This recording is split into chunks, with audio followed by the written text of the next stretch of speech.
We are now asked to determine the actual speed, the actual average speed compared to that 75 meters per second. Well, let's take a look at this. What we know is that in this graph for 50 meters per second, we had spent twice as much time at that speed as we were at the higher speed. But let me ask you this. If now, let's suppose we were driving, and for this much of the time, we were traveling at this speed, and that much of the time, we were traveling at that speed. What would the average speed be? Would it be closer to this 100, or would it be closer to this 50? And the answer is, you can see when I stretch it out, we make it extreme case here, the average is going to be much closer to the 50 than it would be the 100.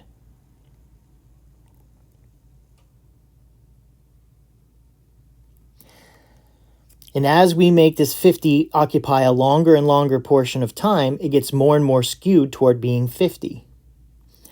In our real case here, it's only twice as much time. But if we were to average these speeds like this, you could see if we're doing like a weighted average, we would count this 50, and this 100. And so that's 200 divided by 3, which is 66 about. And if we had more and more time at this slower speed, it would be the average would be dragged down farther and farther and farther. So what we know then is that the speed must be less than 75. It would only be 75 if they were weighted equally.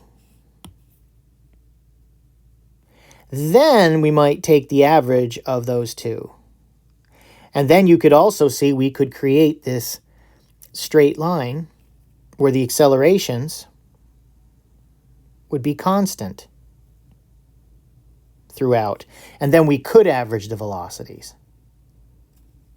So, is the average speed for both laps? The average speed of both laps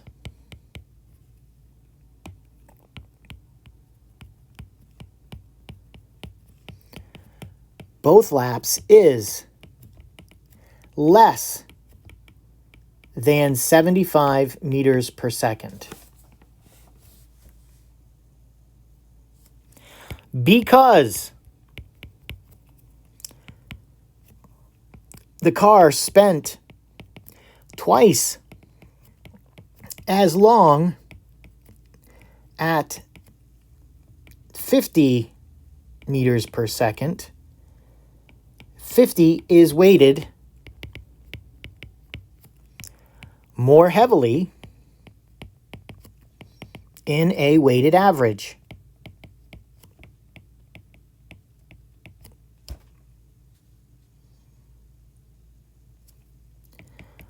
The longer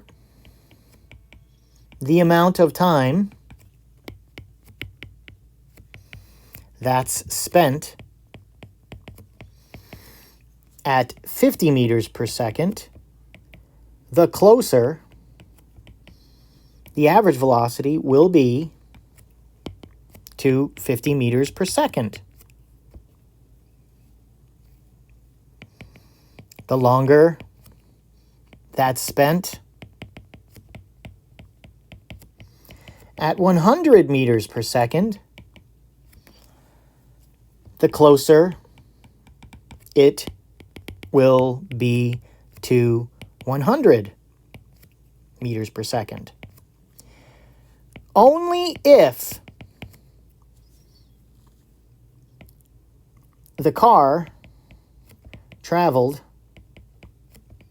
at 100 meters per second for the same length of time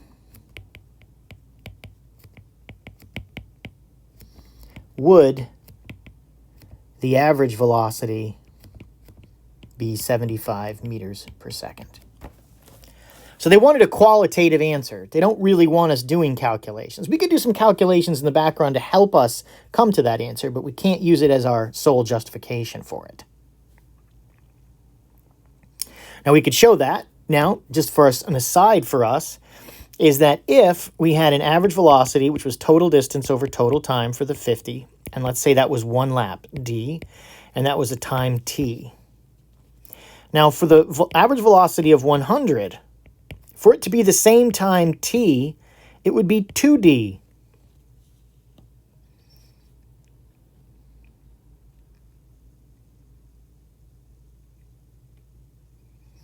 In which case, the overall average velocity would be the total distance, which would be 3 laps, 3d all over 2t. And that would then be 1.5 d over t. d over t is 50. So 1.5 times 50 is 75.